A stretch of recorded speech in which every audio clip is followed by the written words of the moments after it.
प्रेम से बोलिए ओम नमो भगवते वासुदेवाय नमः। जय श्री हरि, जय माँ लक्ष्मी। प्रिय श्रोताओं, आप सभी को देव उत्थान एकादशी की हार्दिक शुभकामनाएं। आज की इस वीडियो को आप अंत तक जरूर देखिएगा, क्योंकि शास्त्रों में कहा गया है कि जो भी व्यक्ति देवोत्थान एकादशी की कथा को श्रद्धा और भक्ति से सुनता है, उसके जीवन में कभी भी दरिद्रता, रोग या संतान संबंधी कष्ट नहीं आते। लेकिन जो इस दिन को हल्के में लेता है या इसकी कथा को नहीं सुनता, उसके घर की लक्ष्मी धीरे धीरे रुष्ट हो जाती है और उसके सभी कार्य अधूरे रह जाते हैं। प्रिय श्रोताओं, देवोत्थान एकादशी को प्रबोधिनी एकादशी या हरि प्रबोधिनी एकादशी भी कहा जाता है। देवोत्थान एकादशी साल की सबसे बड़ी एकादशियों में से मानी गई है, क्योंकि इसी दिन भगवान श्री हरि विष्णु 4 महीने की योग निद्रा से जागृत होते हैं और संपूर्ण सृष्टि में पुनः सुप्ता का आरंभ होता है। चातुर्मास का समापन इसी दिन होता है और इसी दिन से विवाह, यज्ञ, हवन और मांगलिक कार्यों की शुरुआत का शुभ समय माना गया है।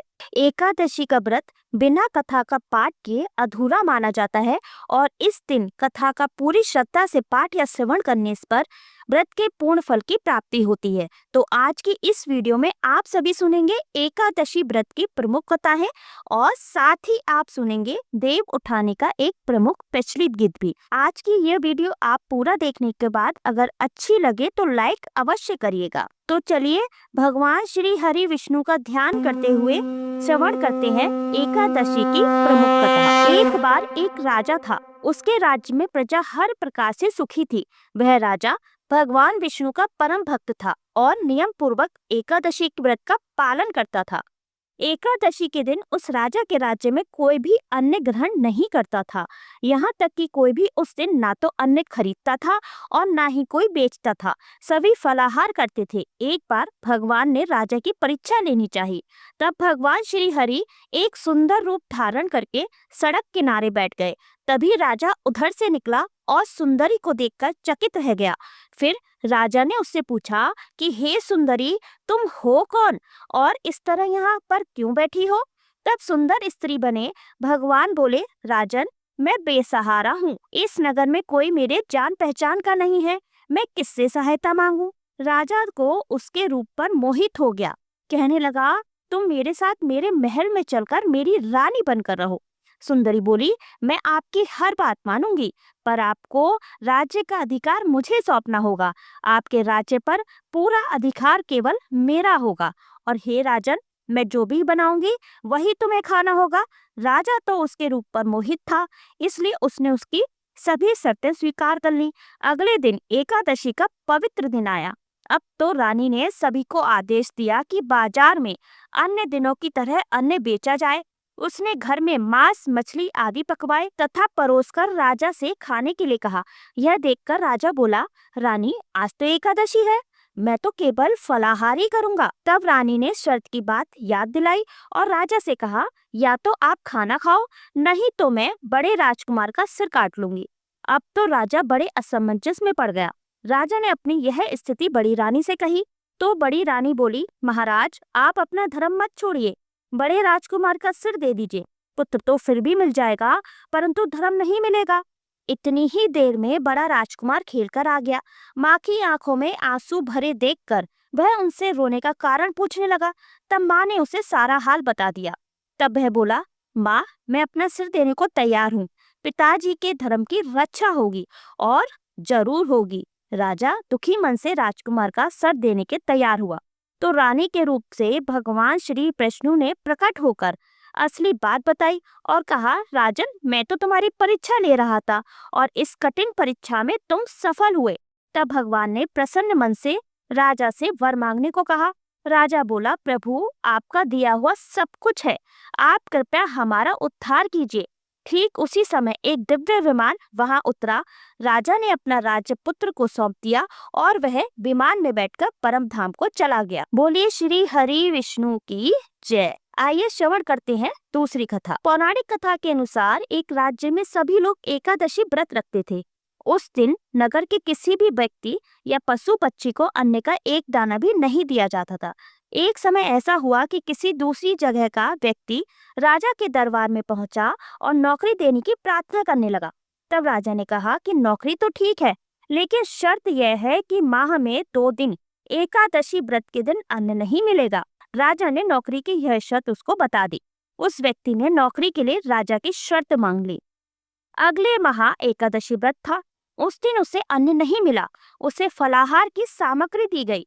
वह राज दरबार में पहुंचा और राजा से कहने लगा कि फलाहार से उसका पेट नहीं भरेगा, उसे अन्न चाहिए। यदि अन्न नहीं खाएगा तो उसके प्राण निकल जाएंगे।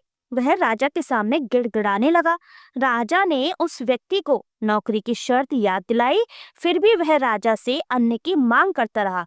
उसकी स्थिति को देखकर राजा ने उसे अन्न देने का आदेश दे दिया। उसे आटा, चावल और दान मिल गया। वह नदी के तट पर पहुंचा और सबसे पहले स्नान किया, फिर भोजन तैयार करने लगा। जब खाना बन गया तो उसने भगवान से प्रार्थना की कि भोजन तैयार है, आप भोजन ग्रहण करें। उसकी प्रार्थना सुनकर भगवान विष्णु अपने चतुर्भुज स्वरूप में पीले वस्त्र धारण किए हुए प्रकट हुए। उसने प्रभु के लिए भोजन परोसा। भगवान विष्णु अपने उस व्यक्ति के साथ भोजन करने लगे। भोजन के बाद भगवान अपने लोक वापस और वह व्यक्ति अपने काम पर चला गया। जब अगले दिन एकादशी आई तो उसने राजा से कहा कि उसे दोगुना अन्न दिया जाए। पहली एकादशी पर वह भूखा ही रह गया, क्योंकि उस दिन भगवान ने साथ में भोजन किया था। उतने अन्न में दोनों भोजन ठीक से नहीं कर पाते हैं। उसकी बात सुनकर राजा अचरज में पड़ गया। राजा ने कहा कि तुम्हारी बात पर विश्वास नहीं है कि तुम्हारे साथ भगवान भोजन करते हैं। वह तो सभी एकादशी व्रत करता है, पूजा पाठ करता है, लेकिन आज तक भगवान ने उसे दर्शन नहीं दिए। इस पर नौकर ने राजा से कहा कि आपको विश्वास न हो तो आप साथ में चलकर स्वयं ही देख लें। एकादशी के दिन राजा एक पेड़ के पीछे छिप गया। नौकर ने हमेशा की तरह नदी में स्नान किया और भोजन तैयार कर दिया। उसने कहा कि भगवान, भोजन तैयार है, आप भोजन ग्रहण करें। इस बार भगवान नहीं आए। उसने कई बार पुकारा लेकिन भगवान नहीं आए। तब उसने कहा कि यदि आप नहीं आए तो वह इस नदी में कूदकर जान दे देगा। उसने फिर भगवान को पुकारा लेकिन भगवान नहीं आए, तो वह नदी में कूदने के लिए आगे बढ़ा। तभी भगवान प्रकट हो गए और उसे रोक लिया। वे उसके साथ बैठकर भोजन किए। उसके बाद उसे अपने विमान में बैठा लिया और अपने साथ अपने धाम लेकर चले गए। यह देखकर राजा को ज्ञान हुआ कि मन की शुद्धता के साथ ही व्रत और उपवास का फल मिलता है। उसके बाद से राजा भी पवित्र मन से व्रत और उपवास करने लगा। जीवन के अंत में उसे भी स्वर्ग की प्राप्ति हुई। तो दोस्तों, ये थी देव उठनी एकादशी की प्रचलित कथा। आइए अब श्रवण करते हैं एकादशी की पौराणिक कथा। धर्मराज युधिष्ठिर ने भगवान श्री कृष्ण से पूछा, हे श्री कृष्ण, मैंने आपके मुख से रमा एकादशी का यथार्थ महात्म्य सुना। मानद, आप कार्तिक शुक्ल पक्ष में जो एकादशी होती है उसकी भी महिमा बताइए। तब भगवान श्री कृष्ण बोले, राजन, कार्तिक के शुक्ल पक्ष में जो एकादशी होती है उसका जैसा वर्णन लोक सृष्टा ब्रह्मा जी ने नारद जी से किया था, वही मैं तुम्हें बतलाता हूँ। ध्यान पूर्वक सुनो। नारद जी ने कहा, पिताजी, जिसमें धर्म कर्म में प्रवृत्ति कराने वाले भगवान गोविंद जागते हैं, उस प्रबोधिनी एकादशी का महात्म्य बतलाइए। तब ब्रह्मा जी बोले, मुनि श्रेष्ठ, प्रबोधिनी का महत्व पापों का नाश, पुण्य की वृद्धि और उत्तम बुद्धि वाले पुरुषों को मोक्ष प्रदान करने वाला है। समुद्र से लेकर सरोवर तक जितने भी तीर्थ हैं, वे सभी अपने महात्म्य की तभी तक गर्जना करते हैं जब तक कि कार्तिक मास में भगवान श्री विष्णु की प्रबोधिनी तिथि नहीं आ जाती। प्रबोधिनी एकादशी को एक उपवास कर लेने से मनुष्य 1000 अश्वमेध और 100 राजस्व यज्ञ का फल पा लेता है। बेटा, जो दुर्लभ है, जिसकी प्राप्ति असंभव है और जिसे त्रिलोकी में किसी ने भी नहीं देखा है, ऐसी वस्तु के लिए भी याचना करने पर प्रबोधिनी एकादशी उसे दे देती है। भक्ति पूर्वक उपवास करने पर मनुष्य को हरि प्रबोधिनी एकादशी ऐश्वर्य, संपत्ति, उत्तम बुद्धि, राज्य तथा सुख प्रदान करती है। मेरू पर्वत के समान जो बड़े बड़े पाप हैं, उन सबको यह पाप नाशनी प्रबोधिनी एक ही उपवास से भस्म कर देती है।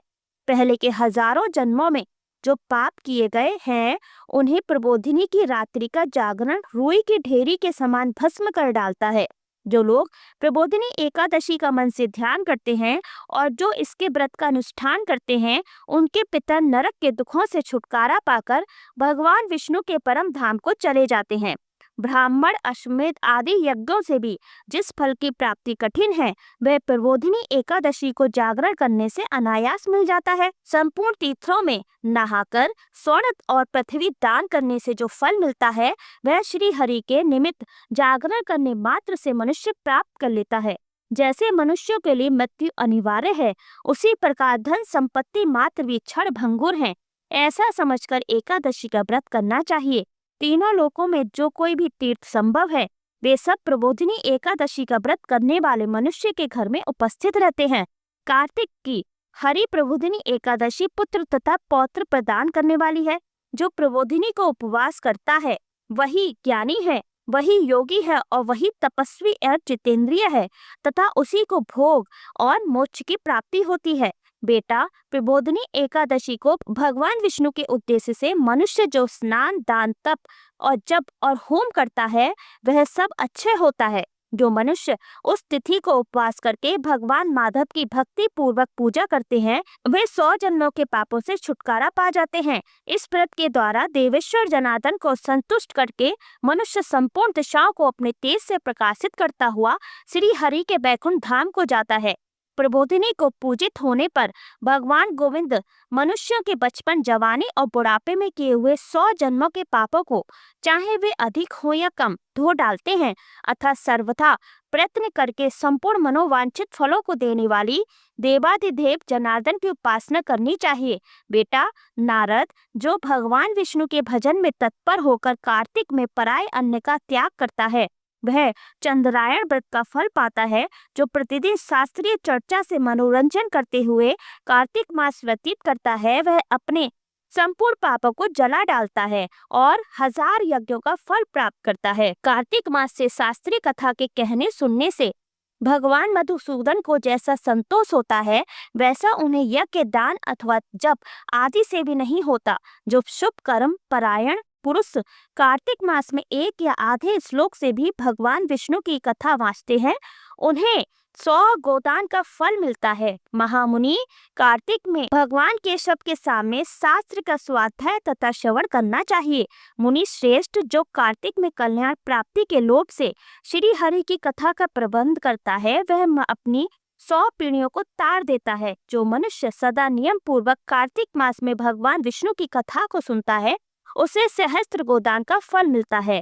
जो प्रबोधिनी एकादशी के दिन श्री विष्णु की कथा श्रवण करता है, उसे 7 दीपों से युक्त पृथ्वी दान करने का फल प्राप्त होता है। मुनि श्रेष्ठ जो भगवान विष्णु की कथा सुनकर अपनी शक्ति के अनुसार कथावाचक की पूजा करते हैं, उन्हें अच्छे लोक की प्राप्ति होती है। नारद जो मनुष्य कार्तिक मास में भगवत संबंधी गीत और शास्त्र विनोद के द्वारा समय बिताता है, उसकी पुनरावृत्ति मैंने नहीं देखी। मुने जो पूर्णात्मा पुरुष भगवान के समक्ष गान, नृत्य, वाद और श्री विष्णु की कथा करता है, वह तीनों लोकों के ऊपर विराजमान होता है। मुनि श्रेष्ठ, कार्तिक की प्रबोधिनी एकादशी के दिन बहुत से फल, फूल, कपूर, अर्गजा और कुमकुम के द्वारा श्री हरि की पूजा करनी चाहिए। एकादशी आने पर धन की कंजूसी नहीं करनी चाहिए, क्योंकि उस दिन दान आदि करने से असंख्य पुण्य की प्राप्ति होती है। प्रबोधिनी को जागरण के समय शंख में जल लेकर फल तथा नाना प्रकार के दिव्यों के साथ श्री जनार्दन को अर्घ देना चाहिए। संपूर्ण तीर्थों में स्नान करने और सब प्रकार के दान देने से जो फल मिलता है, वही प्रबोधिनी एकादशी को अर्घ देने से करोड़ गुना होकर प्राप्त होता है।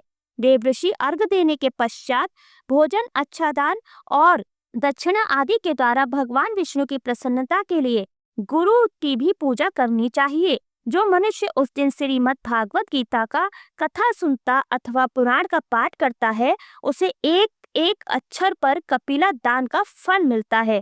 मुनि श्रेष्ठ, कार्तिक में जो मनुष्य अपनी शक्ति के अनुसार शास्त्रोक्त रीति से वैष्णव व्रत अर्थात एकादशी का पालन करता है, उसकी मुक्ति अविचल है। केतकी के एक पत्ते से पूजित होने पर भगवान गरुड़ ध्वज 1000 वर्ष तक अत्यंत तृप्त रहते हैं। वर्षों जो अगस्त के फूलों से भगवान जनार्दन की पूजा करता है, उसके दर्शन मात्र से नरक की अग्नि बुझ जाती है। वत्स जो कार्तिक मास में भगवान जनार्दन को तुलसी के पत्र और पुष्प अर्पित करते हैं, उनका जन्म भर का किया हुआ सारा पाप भस्म हो जाता है।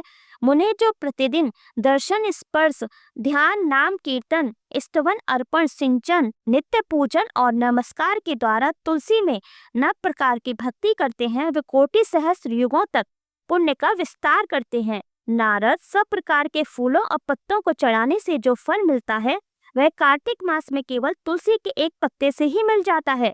कार्तिक मास आया देख प्रतिदिन नियम पूर्वक तुलसी के कोमल पत्तों से महाविष्णु भी जनार्दन का पूजन करना चाहिए। 100 यज्ञों द्वारा देवताओं का यजन करने और अनेक प्रकार के दान देने से जो पुण्य होता है, वह कार्तिक में तुलसी दल मात्र से केशव की पूजा करने पर प्राप्त हो जाता है। देव उठान एकादशी के दिन भगवान विष्णु के जागने पर सबसे पहले तुलसी जी का विवाह भगवान शालिग्राम जी के साथ किया जाता है और इस शुभ अवसर पर जो भी भक्त सच्चे मन से तुलसी विवाह की इस पुण्यदायी कथा का श्रवण करता है, उसके घर में कभी सुख, अन्न, धन, वैभव की कमी नहीं रहती और उसके घर पर सदा भगवान विष्णु के साथ ही माँ लक्ष्मी जी का स्थायी वास भी बना रहता है। तो प्रेम से बोलिए भगवान विष्णु की जय, माता लक्ष्मी की जय। अब सुनिए तुलसी विवाह की कथा। एक बार भगवान शिव ने अपने तेज को समुद्र में फेंक दिया था। उससे एक महा तेजस्वी बालक का जन्म हुआ और यही बालक आगे चलकर जालंधर के नाम से पराक्रमी दैत्य राजा बना, जिसकी राजधानी का नाम जालंधर नगरी था। दैत्य राज कालनेमी की कन्या वृंदा का विवाह जालंधर से हुआ और जालंधर महाराज था। अपनी सत्ता के मद में और अपनी शक्ति के मद में उसने माता लक्ष्मी जी को पाने की कामना से युद्ध किया, परंतु समुद्र से ही उत्पन्न होने के कारण माता लक्ष्मी ने उसे अपने भाई के रूप में स्वीकार कर लिया। वहां से पराजित होकर वह देवी पार्वती को पाने की इच्छा से कैलाश पर्वत पर गया। भगवान देवादिदेव शिव का ही रूप धारण करके माता पार्वती के समीप बह गया, परंतु माता ने अपने योग बल से उसे तुरंत ही पहचान लिया और वहां से वे अंतर ध्यान हो गईं। देवी पार्वती ने क्रोधित होकर सारा वृतांत भगवान विष्णु को सुनाया। जालंधर की पत्नी वृंदा अत्यंत पतिव्रता स्त्री थी। उसी के पतिव्रत धर्म की शक्ति से जालंधर ना तो मारा जाता और ना ही पराजित होता था। इसलिए जालंधर का नाश करने के लिए वृंदा के पतिव्रत धर्म को भंग करना बहुत जरूरी था। इसी कारण भगवान विष्णु एक ऋषि का वेश धारण करके वन में वहां पहुंचे, जहां पर वृंदा अकेली भ्रमण कर रही थी। भगवान के साथ 2 मायावी राक्षस भी थे, जिसे देखकर वृंदा भयभीत हो गई। ऋषि ने वृंदा के सामने क्षण भर में ही दोनों को भस्म कर दिया। उनकी शक्ति देखकर वृंदा ने कैलाश पर्वत पर महादेव के साथ युद्ध कर रहे अपने पति जालंधर के बारे में पूछा। तब ऋषि ने अपनी माया से 2 बानर वहां प्रकट किए। एक बानर के हाथ में जालंधर का सिर था और दूसरे के हाथ में धड़। अपने पति की यह दशा देखकर वृंदा मूर्छित होकर गिर पड़ी। होश में आने पर उन्होंने ऋषि रूपी भगवान से विनती की कि वह उसके पति को जीवित कर दें। तब भगवान ने अपनी माया से फिर से जालंधर का सिर धड़ से जोड़ दिया, परंतु स्वयं भी वह उसी शरीर में प्रवेश कर गए। वृंदा को इस छल का जरा भी आभास नहीं हुआ। जालंधर बने भगवान के साथ वृंदा पतिव्रता का व्यवहार करने लगी, जिससे उसका सतीत्व भंग हो गया। ऐसा होते ही वृंदा का पति जो महादेव से युद्ध कर रहा था, जालंधर युद्ध में हार गया और उसका वध कर दिया गया। इस सारी लीला का जब वृंदा को पता चला तो उन्होंने क्रोधित होकर भगवान विष्णु को शिला होने का श्राप दे डाला और स्वयं भी सती हो गईं। जहाँ पर वृंदा भस्म हुई, वहाँ तुलसी जी का पौधा उगा और भगवान विष्णु ने वृंदा से कहा, हे वृंदा, तुम अपने सत्वित्व के कारण मुझे लक्ष्मी जी से भी अधिक प्रिय हो गई हो। अब तुम तुलसी के रूप में सदा मेरे साथ रहोगी। जो भी मनुष्य मेरे शालिग्राम रूप के साथ तुलसी जी का विवाह करेगा, उसे इस लोक और परलोक में विपुल यश की प्राप्ति होगी। जिस घर में तुलसी जी होती हैं, वहाँ यम के दूत भी असमय नहीं जा सकते। गंगा जी और नर्मदा नदी के जल में स्नान और तुलसी जी का पूजन एक बराबर माना जाता है। चाहे मनुष्य कितना भी पापी क्यों न हो, मृत्यु के समय जिसके प्राण मंजरी रहित तुलसी और गंगाजल मुख में रखकर निकल जाते हैं, वह पापों से मुक्त होकर बैकुंठ धाम को प्राप्त हो जाता है। तो प्रेम से बोलिए तुलसी माता की जय, भगवान विष्णु की जय। अब सुनिए देव उठान एकादशी के दिन भगवान विष्णु को नींद से जगाने का गीत। उठो देव, बैठो देव, हाथ पांव चटकाओ देव, उंगलियां चटकाओ देव, सिंघाड़े का भोग लगाओ देव, गन्ने का भोग लगाओ देव, सब चीजों का भोग लगाओ देव। उठो देव, बैठो देव, उठो देव, बैठो देव। देव उठेंगे कार्तिक मास, नई टोकरी नई कपास, जा रे मुंह से गोवल जा, गोवल जाके दाब कटा, दाब कटा के बोड़ बटा, बोड़ बटा के खाट बुना, खाट बुना के दोवन दे, दोवन दे के दरी बिछा, दरी बिछा के लोट लगा, लोट लगा के मोटो हो छोटो हो, गौरी गाय कपला गाय, जाको दूध महापन होए, सहापन होए। जितनी अंबर तारियो, इतने या घर गावनियो, जितने जंगल सीख सलाई, इतनी या घर बहुअन आई। जितने जंगल हीसा रोड़े, जितने जंगल छाओ झुंड, इतने घायल जन्मो पूत, ओले क्रोले धरे चपेटा, ओले क्रोले धरे अनार, ओले क्रोले धरे मंजीरा।